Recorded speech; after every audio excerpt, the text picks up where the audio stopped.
Voilà, notre invité déjà sur ce plateau, Monsieur Junior Dimou, qui est avec nous sur ce plateau. Monsieur Junior, bonjour. Bonjour. Bienvenue, vous allez très bien? Je me porte très bien. En tout cas, sauf erreur de ma part, la toute première fois qu'on puisse se voir, et donc c'est en 2026 également. Bonne année. Bonne année à vous aussi. Ouais. Je souhaite Mettez le micro en position en face. Oui, oui, je souhaiterais que cette année soit vraiment une année où nous allons palper une paix durable dans notre pays et que cela soit aussi impacté par tout le monde. Voilà. Alors, nous allons parler parce qu'il parle de la paix durable, c'est très important. Nous allons parler également de ces sujets, les prérogatives du dialogue national selon le vœu du chef de l'État. Nous allons en parler avec vous. Je vais d'abord rappeler, vous êtes le chargé des communications du parti politique Accord et ADESCO. Qu'est-ce qu'on peut comprendre Accord et ADESCO? Il y a un détail, il faut vraiment bien expliquer à ce niveau-là pour que notre population puisse aussi comprendre. Parce que Accord et ADESCO sont des partis frères. Ok. Accord, Alliance des Congolais pour le renouveau. ADESCO, Alliance des démocrates socialistes congolais. Donc les deux partis sont créés par l'autorité des références, son Excellence Tony Kankushiku. Ok. Donc, dans Accord, le président national, c'est le président Jacques Ipoumboul, et dans ADESCO, c'est la présidente Madame Jolie Yombo. Ok.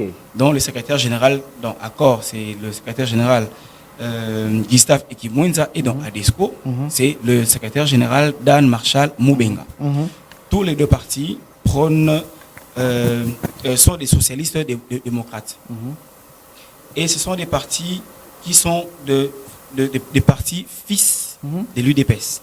Car déjà, au départ, quand l'enfant grandit, il a aussi la possibilité d'aller créer son foyer et puis vivre avec sa famille et sa femme. Donc c'est comme nous sommes des ressortissants et des fils maison de l'UDPS, le haut représentant lui-même, Tony Kankushiku, est sorti pour maintenant faire en sorte que parler encore de l'UDPS dans une autre forme. Tony Kankushiku qui est le président également ou l'autorité morale des AAAP. L'autorité de référence. Des AAP, cette plateforme. C'est le haut représentant de l'autorité morale de AAP. Ah, ça c'est bien de préciser. Alors comment ça se porte d'abord la plateforme? Notre plateforme, la PEP AAP, plateforme électorale et politique, alliance des acteurs attachés au peuple, se porte très très bien parce qu'aujourd'hui déjà, nous sommes vraiment une innovation dans ce pays. Pourquoi? Parce que quand nous sommes arrivés dans l'arène politique, on avait à peine 2 ans. Parce que nous sommes arrivés, nous avons créé la plateforme à 2 à 6 mois des échéances électorales. Et aujourd'hui, nous sommes la 3e force politique. C'est pour cela que j'ai dit que nous sommes vraiment une innovation. Et c'est tout ça sous le leadership du haut représentant qui nous a orientés et qu'aujourd'hui, qu'on arrive à nous imposer et qu'on parle aussi de cette plateforme et que nous puissions aussi participer dans ce gouvernement.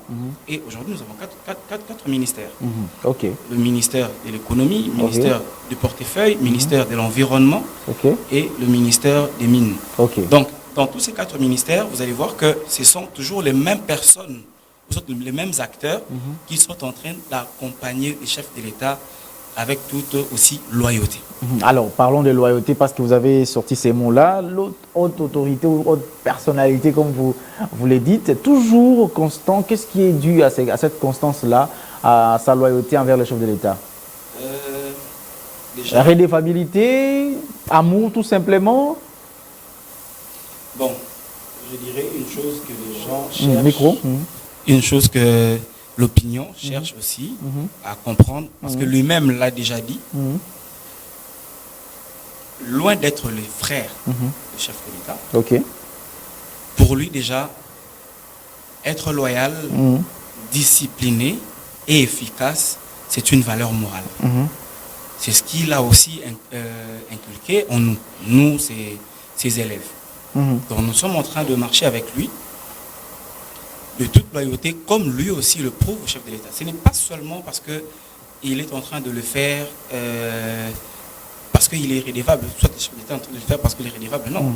C'est déjà quand lui-même est en train de mettre en place des œuvres qui sont palpables et qui impactent sur la population. C'est important que le chef de l'État puisse lui faire confiance. Ok. Il peut être son frère ou pas, mais quand il ne fait pas ce que la population se retrouve, automatiquement, il ne sera pas non plus servi. Voilà, parlons de ces sujets de ce matin, les prérogatives par rapport au dialogue. Est-ce que les prérogatives que le chef de l'État a données vous arrangent, vous qui êtes aussi proche du chef de l'État? Ça vous arrange? C'est vraiment une question très sensible. Oui. Que cela ne puisse pas m'arranger, que cela ne puisse pas vous arranger aussi, mais ça doit arranger toute la population, tout le Congolais.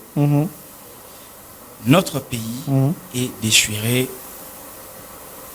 jusqu'à ce que nous sommes en train de chercher comment le recoudre pour qu'il retrouve au moins, soit redorer son blason. C'est très très important de soutenir d'abord le chef de l'État par rapport à ce dialogue. Le dialogue est très important. Pourquoi? Parce que quand il y a dialogue, d'abord de un, nous allons palper la réconciliation nationale. Nous allons connaître une justice équitable. Nous allons connaître un impact humanitaire. Nous allons connaître la paix et tant beaucoup de choses. La cohésion nationale. Donc, ce qui veut dire que les Congolais qui ont collaboré, soit qui sont associés avec l'ennemi, soit l'agresseur, le Rwanda, ne sont pas des véritables Congolais. Donc, cela veut dire, dans la table des négociations, ce n'est pas tout Congolais qui est invité. Alors, qui va venir? Qui va venir à ce dialogue? Qui doit participer? Parce que l'opposition est dispersée. Il y a celles qui se disent républicaines, celles qui se disent armées, celles qui se disent non armées, celles qui se disent radicales, avec Martin Fayoulou. Qui va venir maintenant à cette table-là des négociations? Une fois, je l'ai dit, en République démocratique du Congo, l'opposition n'existe pas. Ok. Je me rappelle bien, c'était au mois de décembre 2023, avant les élections. L'opposition n'existe pas en RDC. En ce moment. Depuis l'UDPS est arrivé au pouvoir, l'opposition n'existe pas. Non, parce que vous vouliez la pratique de l'UDPS dans l'opposition. Non, pourquoi je dis ça? D'abord, de un, c'est qui cet opposant qui cherche rentrer dans un gouvernement, qui cherche devenir ministre ou premier ministre? C'est qui cet opposant? Quand déjà tu arrives dans un ministère, ou soit au gouvernement, ou soit tu deviens membre du gouvernement, ce qui veut dire que tu dois aussi être loyal au chef de l'État. Donc, tu ne sauras plus comment réorienter le chef de l'État sur ce qui ne marche pas. Mais tous les opposants cherchent maintenant à monter. Bon, on peut pas match. Bon, pour un match. Pour un match, c'est que vous avez l'ambition à soloter. Mais ce dialogue, moi, je ne vois pas les opposants. Moi, je vois des Congolais. Parce qu'il est vraiment impérieux et urgent que notre pays, qu'on puisse vraiment protéger cette souveraineté qui a été vraiment banalisée depuis plus de 30 ans. Et nous avons besoin des Congolais. Il n'y a pas d'opposants, il n'y aura pas de membres du gouvernement et ainsi de suite. Non. Les Congolais vont s'asseoir pour parler de vrais problèmes du Congo. Alors, quelle est la place de l'Église? En tout cas, l'Église, si aujourd'hui, il y a certains chrétiens qui commencent même à douter de leur foi, parce que les prophètes, les dirigeants de l'Église sont en train de ternir l'image de l'Église. Vous faites allusion à l'Église des réveils ou vous faites allusion à l'ECC Senko où il faut être clair quand même? Comme par exemple l'ECC Senko, moi je pense que... Micro, rapprochez toujours les micros. Moi je pense que ce sont des acteurs, soit des animateurs qui animent ces confessions-là qui sont en train de ternir l'image de l'Église. Et donc, ce n'est pas question de l'organisation, mais ce sont les personnes qui sont oui. en tête et qui... Parce que l'Église a une mission à accomplir. Surtout, par exemple, en ce moment, comment est-ce que l'Église n'arrive pas à condamner l'agresseur de la RDC comme le Rwanda. Mais l'Église soutient le Rwanda. L'Église est en train d'accompagner les M23 et AFC. Et jusqu'à aller au point de prier pour eux. Donc, il prie pour eux pour que Dieu le protège afin qu'il continue encore de tuer les Congolais. Ce sont des frères congolais qui sont en train de massacrer les Congolais et utilisés par le Rwanda. Parlons de ces points ici pour qu'on ne puisse pas traîner sur cette question qui s'avère être polémique, une question polémique. Alors, je demande par rapport à la diplomatie, la riposte diplomatique du chef de l'État, malgré, donc face au Rwanda, bien sûr, malgré les rebelles qui sont toujours sur le terrain, les avancées toujours, mais parfois ils sont en train de perdre, ne plus savoir sur qui compter. Que dites-vous? Qu'est-ce que vous analysez par rapport à tous ces avancées diplomatiques du chef de l'État? C'est comme le chef de l'État l'avait très bien dit pendant son discours après la prise de Goma, que la riposte allait être vigoureuse. Et c'est de ça vraiment qu'on attendait. Il a vu ce qui s'est passé à Goma et comment est-ce qu'on a eu à tuer même nos soldats, notre population, nos frères. Et il s'est dit, il était vraiment urgent que le sang puisse cesser.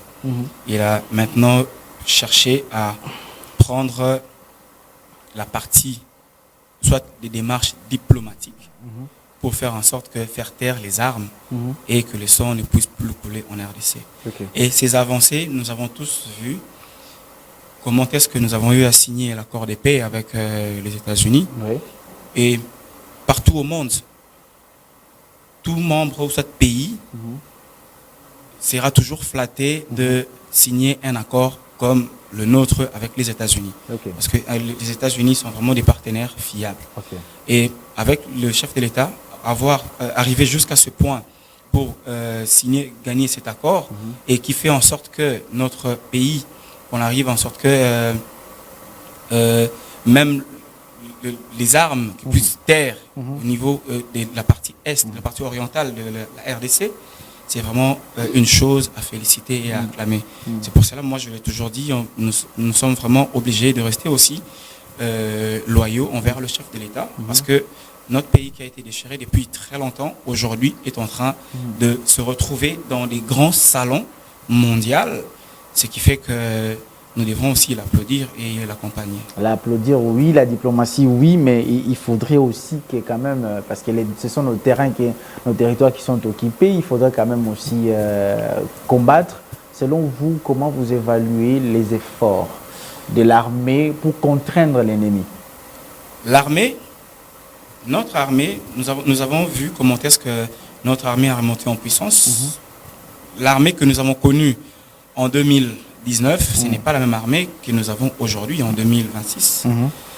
Et cette armée, pour résoudre, soit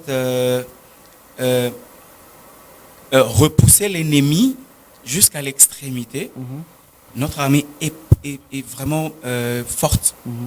Mais cette partie-là, donc cette orientation-là, que le chef de l'État évite, parce qu'une fois qu'on affronte, même ceux-là qui vont mourir, il y a certains qui sont dedans, sont nos frères. Mais ce que nous, on veut est que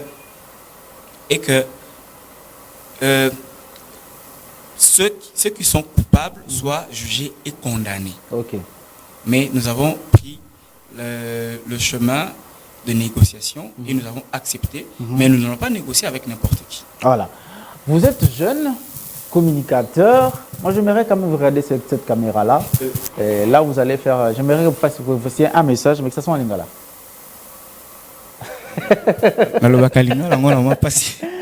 Voilà, donc mélangez alors français lingala. Vous faites un message à toute la population, mais aussi surtout ceux qui sont à l'Est, parce que nous sommes suivis partout. À Mahagi, on nous suit, à Bukavu, on nous suit. Et donc, là, c'est moi-même, là, si je sais seulement de demander les numéros de téléphone pour qu'on commence à l'écrire, vous serez massacré ici avec des questions. Mais quand même, un message à toute cette population-là qui nous suivent là-bas. En français et en lingala, vous mélangez. Oui. 30 secondes. Ben, très chers Congolais, je vous remercie de nous avoir suivis. Notre pays, bon, na lingala, na moment oyo toza boye, na moment toza boye, mboka na biso tozali ko passer na étape suivante. Touti na moment ya guerre, ndesiko ekomi na moment oyo il faut tosala que biso nyonso ba Congolais tosila na ko passer na progrès social. Progrès social oyo ezali koloba que Congolais nyonso il faut azala satisfait na richesse na mboka na ye. Donc pour que to koma na niveau wana ekosenga que biso nyonso ba Congolais il faut justice na paix ezala équitable. Donc pour que to palper yango comme ce sont de c'est vraiment une fondamentale ekosenga que na biso ba Congolais peut accompagner le chef de l'État parce que c'est lui qui est en train de lutter afin que cette paix soit palpée et que cette justice soit équitable. Sur ce, je fais un appel, Nabissonio Sortozala, loyaux envers le chef de l'État et l'accompagner, le soutenir afin que cette mission qu'il a, avant qu'on intervienne à son mandat, cette mission qu'il a, Asila la Kosili Sayang. Merci beaucoup, M. Junior Dimou. C'est vraiment un message lingala franco. Merci beaucoup d'être passé. Vous êtes amoureux, j'espère. Oui, oui. Alors, bonne fête de Saint-Valentin. Amoureux du Christ. Merci beaucoup. Alors, Junior Bemba, juste une transition. Mais c'est Berry Mouroki, là, va nous rejoindre. On va continuer avec cette thématique des Saint-Valentin. Ça sera les derniers invités. Transition seulement.